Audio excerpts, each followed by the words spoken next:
Big hand for Neha Namdev.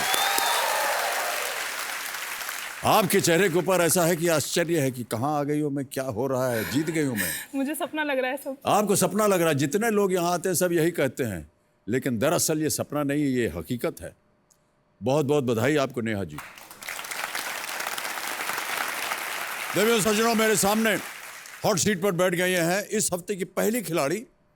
Chhabra Rajasthan से आई हैं ये, एक टीचर हैं, इनका नाम है नेहा नामदेव। आइए इनके बारे में सबसे पहले एक छोटा सा वीडियो बनाया हुआ हमने आपके ऊपर नेहा जी, उसे देख लेते हैं, फिर उसके बाद गेम को आगे बढ़ाएंगे। Can we have that video please?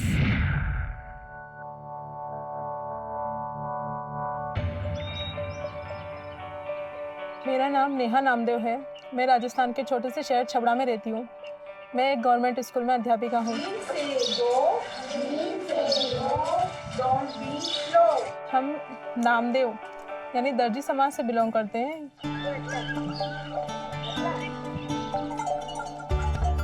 Government job लगने वाली मैं पहली लड़की हूँ, मेरी कम्युनिटी की भी और मेरे परिवार की भी। जब मेरी गवर्नमेंट जॉब लगी तो सब लोगों को बहुत खुशी हुई। बहुत अच्छी चलती है, पढ़ाई में भी अच्छी तरह। 10वीं में भी इसके 75% बने थे और 12वीं में भी 85% बने इसके नंबर। बहुत अच्छी पढ़ाई, बहुत नंबर 1 चलती है साहब।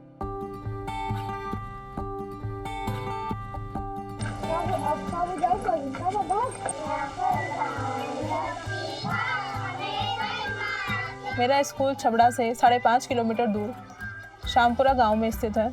उस विद्यालय में 2 कमरे हैं और 35 बच्चे हैं उसमें।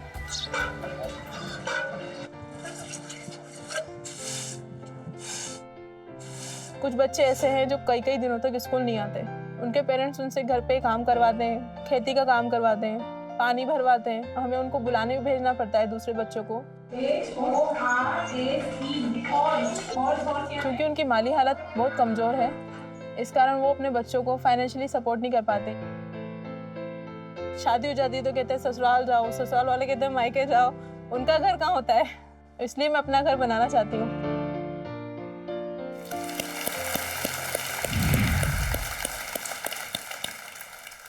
आपने कहा कि आप पहली महिला हैं अपने गांव में, अपने कास्ट में, अपनी कास्ट में और अपने परिवार में। अपने परिवार में जो पहली महिला है जिसने गवर्नमेंट जॉब किया है। यस।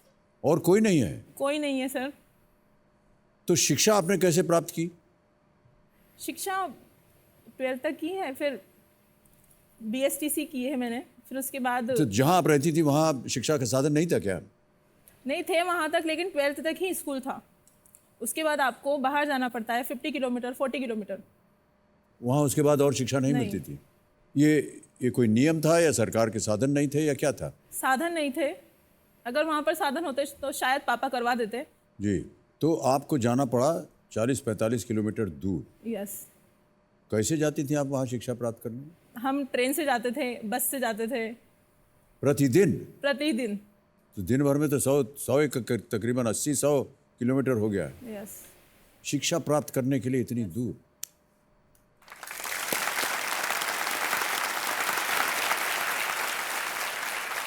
और हमने सुना है कि आप इंजीनियरिंग करना चाह रही थी, लेकिन आपके पिताश्री ने सपोर्ट नहीं किया या अनुमति नहीं दी आगे बढ़ने के लिए। यही था कि कोई और वजह थी? उस टाइम क्या फाइनेंशियल कंडीशन हमारी ख़राब थी, तो इस कारण वो नहीं करवा पाए। जी। मुझे पता नहीं, शायद मैं उनकी जगह होती तब मुझे समझ में आता, लेकिन मुझे उस टाइम बहुत बुरा लगा था। जी। मुझे लगा शायद वो करवा देते तो शायद मैं कहीं और होती अभी। जहां आप अभी हैं वहां से आप संतुष्ट नहीं हैं? नहीं, अभी मैं खुश हूँ। ऑलराइट। नेहा जी, आपने कहा कि आप टीचर हैं, शिक्षक हैं आप। यस। कब से आपने ये नौकरी शुरू की? सर मैं 22 साल की थी तब से मेरी जॉब लगी है। ये कहाँ पर जॉब लगी है ये सर मेरे शहर से ही 5.5 किलोमीटर एक गांव है शामपुरा, वहाँ पर मैं जॉब करती हूँ। प्राइमरी स्कूल है। मेरे स्कूल में 35 बच्चे हैं, जिसमें से 17 तो लड़के हैं और 18 लड़कियाँ हैं।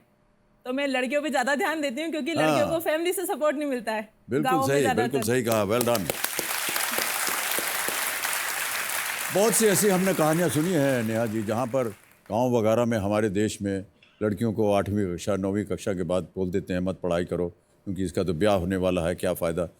और ये कहानियाँ हम बार बार दोहराते रहते हैं और हमको बड़ा बुरा लगता है ये सुन करके कि बेटियों को जो है उनको रोका जाता है शिक्षा प्राप्त करने के लिए। लेकिन आपने शिक्षा प्राप्त की, भले आपको अपने बाबूजी से सपोर्ट नहीं मिला, लेकिन जितना कुछ भी आपने अपने बल पर किया उसका परिणाम देखिए, आज आप यहाँ पर हैं, है कि नहीं? यस। बहुत बहुत बधाई आपको। और हमने सुना है कि ये जो आपका स्कूल है ये केवल 2 कमरों का ही है। यस सर, केवल 2 कमरे हैं, जिसमें से एक कमरे में मिड डे मील बनता है और एक कमरे में ही बच्चे पढ़ाई करते हैं। बाहर एक पीपल का पेड़ है, उसके नीचे बैठ के बच्चे पढ़ाई करते हैं। और बारिश वारिश होती है तो बारिश होती है तो सर अंदर बैठते हैं सारे बच्चे। सब बैठते हैं और सब एक ही क्लास में उनकी शिक्षा होती है। हाँ सर, मोस्टली कंबाइंड ही होती है। देख रहे हैं आप लोग, हम लोग अपने बच्चों को कैसे कैसे स्कूलों में भेजते हैं। बड़े बड़े विशाल बिल्डिंग्स होती हैं, अलग अलग क्लासरूम होते हैं। और देखिए हमारे गांव में नेहा जी जो हैं शिक्षक हैं, एक छोटे से 2 कमरों में पढ़ा रही हैं, शिक्षा दे रही हैं। बहुत नए काम कर रही हैं आप नेहा जी, बहुत खूब। हमने ये भी सुना है नेहा जी कि आपके गांव में लड़के जितने हैं वो प्राइवेट स्कूल में जाते हैं और महिलाएं, लड़कियां जो हैं वो गवर्नमेंट स्कूल में जाती हैं, ऐसा क्यों? सर ये घर वाले भेदभाव करते हैं, उनको लगता है कि ये लड़का पढ़ेगा लिखेगा तो हमारे काम आएगा, जबकि ऐसा एक्चुअल में होता नहीं है आजकल के ज़माने में। अगर वो लड़कियों को पढ़ाएंगे तो हो सकता है लड़कियां उनके काम आ जाएं, जी। लेकिन वो लड़कियों को, उनको सिर्फ घर का काम होना चाहिए, उनके जानवर संभाल ले, घर का काम कर ले, बस।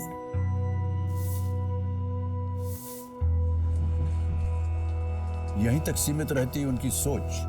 और लड़कियों की भी, मतलब उनको इतना माइंड उनका इतना वॉश कर रखा है कि लड़कियों की खुद की कोई सोच नहीं है। मुझे पता है, मैंने एक लड़की से पूछा था, क्लास में मैं ऐसे बातें कर रही थी, तो मैंने पूछा, मैंने कहा आप क्या बनना चाहते हो? तो लड़कों का जवाब आया कि किसी ने कहा पुलिस बनना चाहते हैं, किसी ने कहा वकील।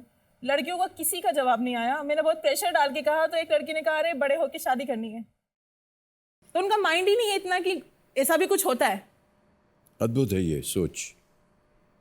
लेकिन आप जैसी महिला जब यहाँ आकर इस मंच पर इस तरह की बातचीत करते हैं तो ये सार्वजनिक बात हो जाती है और उम्मीद करते हैं कि जितने भी हमारे दर्शक इस कार्यक्रम को देख रहे हैं वो आपकी बातों को सुनेंगे, उसको समझेंगे और कुछ इसके बारे में सोच समझ कर करेंगे।